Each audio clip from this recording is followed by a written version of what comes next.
everyone, this is Courtney from Hartford Community Action Agency, and today I am so happy to be a guest in a guest kitchen, and so I'd like to introduce to you PJ Craig, who is the Executive Director of Hartford Community Action Agency, and she's been nice enough to let us in her kitchen. So PJ, welcome.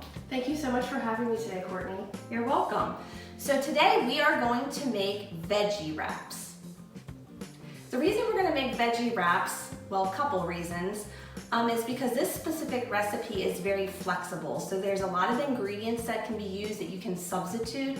And when you have flexibility in a recipe, that can help you save money. So you're not locked into a particular item that may or not be on sale.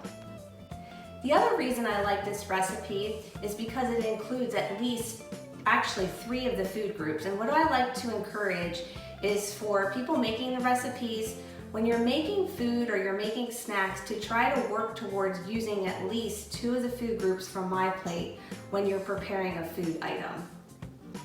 And the biggest reason we want to include at least 2 food groups is because you're going to get different nutrients from different foods, and these are going to help different processes in your body.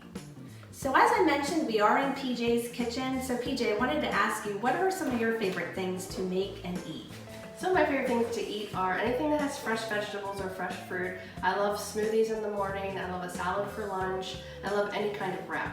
Okay, and so for those picky eaters, I've heard a myth that you can confirm or deny. Were you a picky eater growing up? I was a very picky eater growing up. I had a very basic menu that was pretty much chicken noodle soup and grilled cheese. Okay, so do you have any recommendations then for parents that are trying to get picky eaters to eat vegetables? Yeah, I do. So what I would suggest is you start to incorporate little bits of vegetables and little bites as much as you can. You can substitute regular pasta for cauliflower pasta. You can add different food groups to smoothies and things of that nature. Kids like chocolates. You can make chocolate zucchini muffins. So I would say just slowly start to incorporate little things. You don't always have to tell them initially, but it is nice to share that information, and then they get excited about a new food group that they've tried and liked.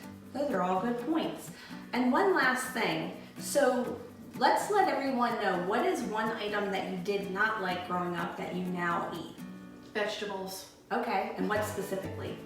Pretty much any of them. I did not eat any vegetables. Well, I did. I was encouraged to, but it was not my favorite thing. Anything from a carrot to a salad was not on my regular menu, and now every day I have added lots of fruits and lots of vegetables to my daily menu.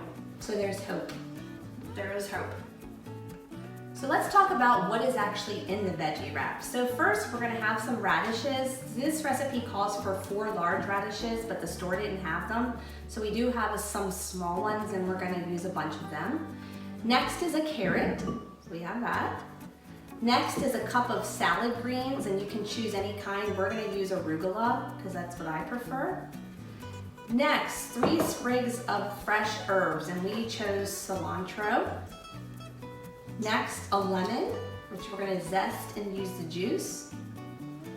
The next item is going to be 3 ounces of Swiss cheese. So we have a block that's 6 ounces, and we'll split that in half. Next, a large avocado that's pretty ripe, so we have that. A 1/4 cup of non-fat plain yogurt, so we went ahead and measured that out.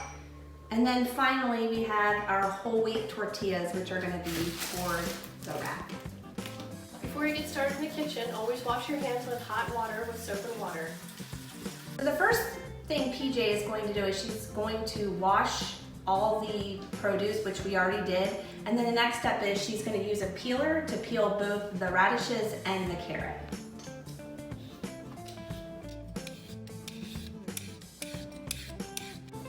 Now that all the radishes and carrots are peeled, PJ is going to take leaves off the sprigs of cilantro and tear them into small pieces.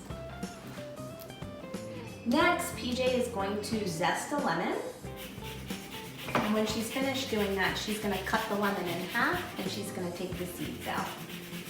The next step is PJ is going to grate 3 ounces of Swiss cheese. Next, PJ is going to cut an avocado in half. She's going to take the pit out, and she's going to scoop out the inside of the avocado. And there it is.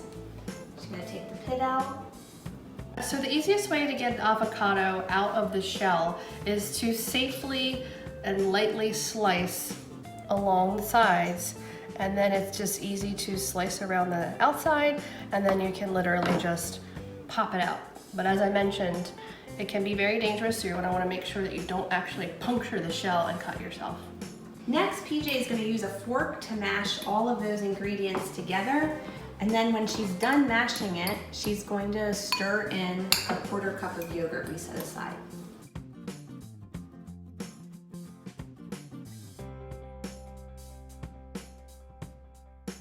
And for a finishing touch with this mixture, PJ is going to squeeze some fresh lemon juice on top.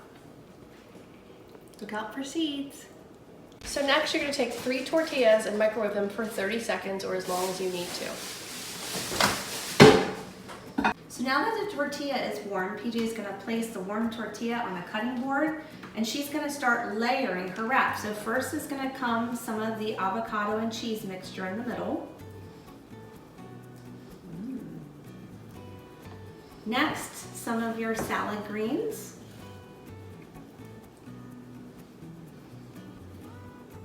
Yummy. And lastly, the carrot and radish mixture. And then she's going to roll it up. And lastly, if you want, you can squeeze some more lemon juice on top. And then another alternative, if you'd like, is you can always add roasted turkey or some sort of chicken, some sort of poultry if you'd like more protein.